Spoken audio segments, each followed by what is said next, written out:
दिल्ली में जानलेवा प्रदूषण को देखते हुए भाजपा सरकार ने बुधवार से सभी सरकारी और निजी दफ्तरों में 50% वर्क फ्रॉम होम व्यवस्था अनिवार्य कर दी है। यानी अब केवल आधे कर्मचारी दफ्तर आएंगे जबकि बाकी घर से काम करेंगे। स्वास्थ्य और अन्य जरूरी सेवाओं को इससे छूट दी गई है। वहीं प्रदूषण के कारण बंद निर्माण कार्यों से प्रभावित मजदूरों को राहत देते हुए दिल्ली सरकार ने सभी रजिस्टर्ड और वेरीफाइड निर्माण मजदूरों के खातों में 10,000 रूपए की सहायता राशि ट्रांसफर करने का फैसला किया है।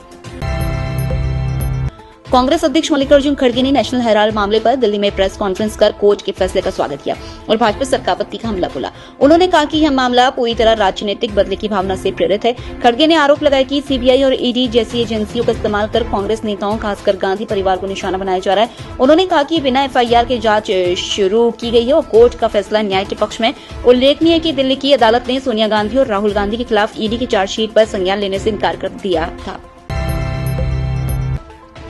चुनाव आयोग द्वारा कराए गए स्पेशल इंटेंसिव रिवीजन के बाद पश्चिम बंगाल, राजस्थान, गोवा, लक्षद्वीप और पुडुचेरी की ड्राफ्ट वोटर लिस्ट जारी कर दी गई है। इन राज्यों और केंद्र शासित प्रदेशों में कुल मतदाताओं की संख्या में 7.6% की कमी दर्ज की गई है। आयोग के मुताबिक करीब 1 करोड़ 2 लाख वोटरों के नाम हटाए गए हैं। बंगाल में सबसे ज्यादा 58,20,000 वोटर हटाने के लिए चयनित किए गए हैं। अब दावा आपत्ति की प्रक्रिया शुरू होगी और अंतिम वोटर लिस्ट 14 फरवरी 2026 को जारी की जाएगी।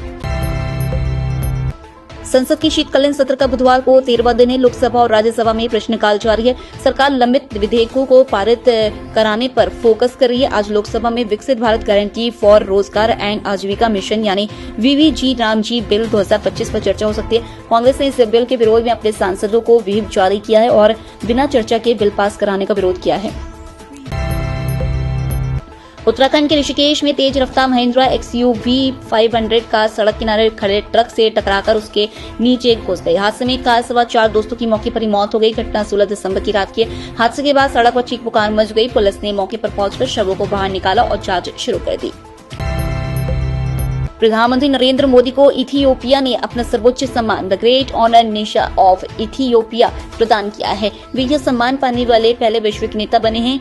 इथियोपिया दौरे के दौरान प्रधानमंत्री का नेशनल पैलेस में औपचारिक स्वागत किया गया और दोनों देशों के प्रधानमंत्रियों के बीच द्विपक्षीय बैठक हुई। पीएम मोदी ने कहा कि इथियोपिया आकर उन्हें अपनापन महसूस हुआ और भारत अफ्रीका साझेदारी को और मजबूत करने की जरूरत है।